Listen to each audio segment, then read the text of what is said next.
When your S1 screen system order arrives, you'll receive two separate cartons. The jams in the larger carton, the sill, head and covers in the smaller carton. Check the carton labels match the job order sheet and the screen calc printout to ensure you've received the correct items before opening the cartons. Check also for signs of visible damage to the packaging materials. Open by removing the staples. Be careful not to cut through the packaging and into the product. Leave the foam packing blocks in position and ensure the poly tube that is protecting the cables is unobstructed. Now separate the jams and position them so that the cables are taut. Place the head and sill carton on a clean level floor and open by removing the staples. Be careful not to cut through the packaging and into the product. Remove the outer carton. Separate the cover bundle from the head and the sill and place the cover bundle out of the way. Packed into the sill, you'll find an installation kit containing screws and mounting brackets. The angle brackets and the flat plates are supplied to enable the fixing of the screen to the opening. Once you've identified the head and sill sections, position the head section near the top of the jams. Note that the ends of the head have been marked with numbered stickers that must correspond with numbers at the top of the jams. Place the head over the plastic mouldings of the jams, lining up the screw holes. Using the screws that are taped to the jam plastic mouldings at one end, fix the head to the plastic mouldings with 4 screws on each side using a hand screwdriver. Now repeat the process with the sill section. Position the sill near the bottom of the jams. Note that the ends of the sill have been marked with numbered stickers that must correspond with the bottom of the jams. Place the sill over the plastic mouldings, lining up the screw holes. Using the screws that are taped to the jam plastic mouldings at one end, screw through the sill and into the captive nuts in the mouldings. Do this on each side using a hand screwdriver. If using the frame mounting kit, it is at this point brackets must be fixed to the opening.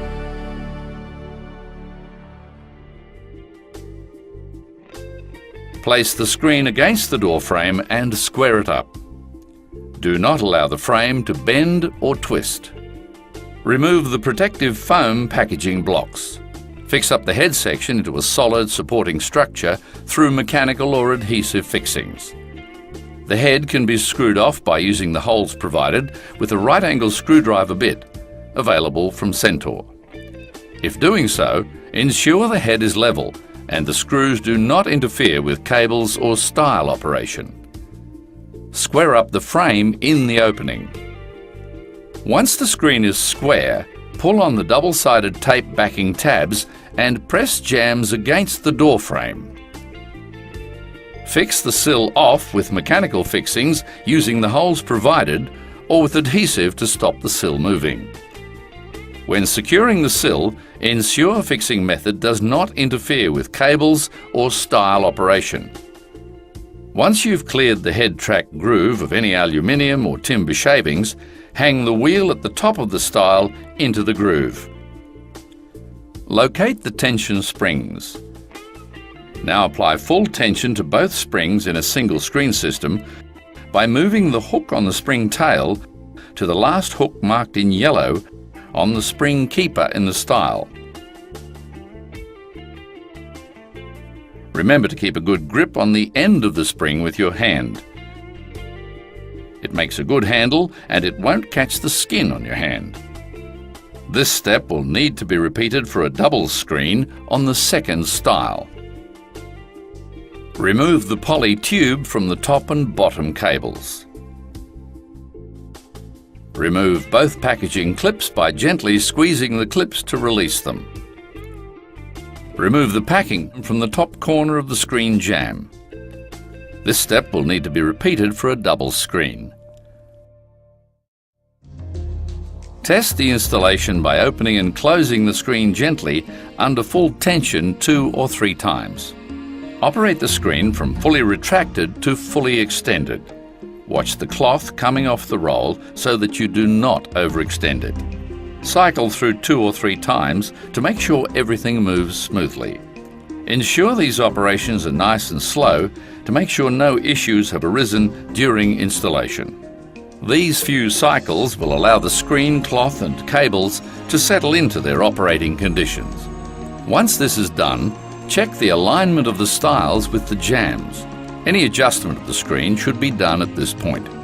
Adjust the screen so that it lines up parallel with the opposite jamb to ensure the magnetic catch will work properly when the screen is to be closed. This is to be done by turning the adjustment screw in or out as required. This might take a couple of iterations. Make sure to fully open and close the screen a couple of times after each adjustment. Snap in the stile covers, top and bottom, on both sides. Place one end of the cover in the stile and work your way along. Place the sill cover in the sill and snap it on.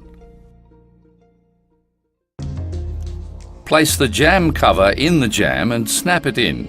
For a double screen unit, you will have 2 of these covers. Place the jamb stop containing the magnet in the jamb and snap it in. This jamb stop is only required for a single screen unit. Place the head cover in the head and snap it in. If you have a double screen, there will be a stile stop located within the sill. Position the stop as required and fix down by locking off the doorstop.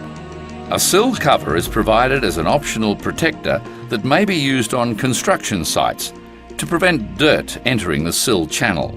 The cover also prevents the screens from being operated until it is removed. Congratulations! You've now completed your S1 screen assembly.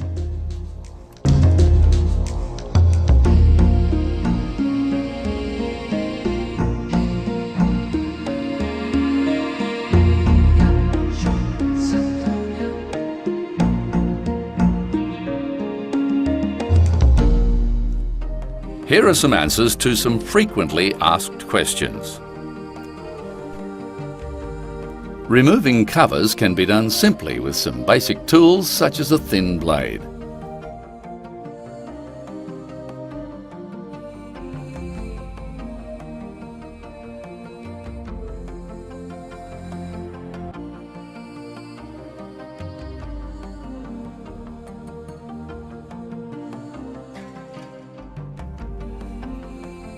Additional adjustment is provided at the bottom end of the screen should adjustment at the top of the screen not be sufficient.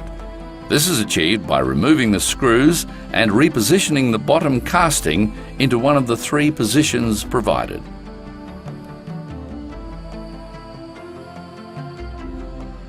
Should the screen mesh come out of its track for whatever reason, simply operate the screen as normal and the screen mesh will re-feed itself back into position. The screen system will cope with knocks and bumps to the screen, which are absorbed by the tensioning mechanism.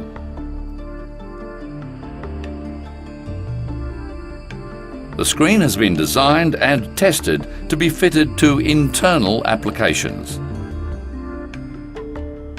When fitting the screen, considering things like where doors and handles are fitted will ensure that the screen stile does not clash with any door furniture.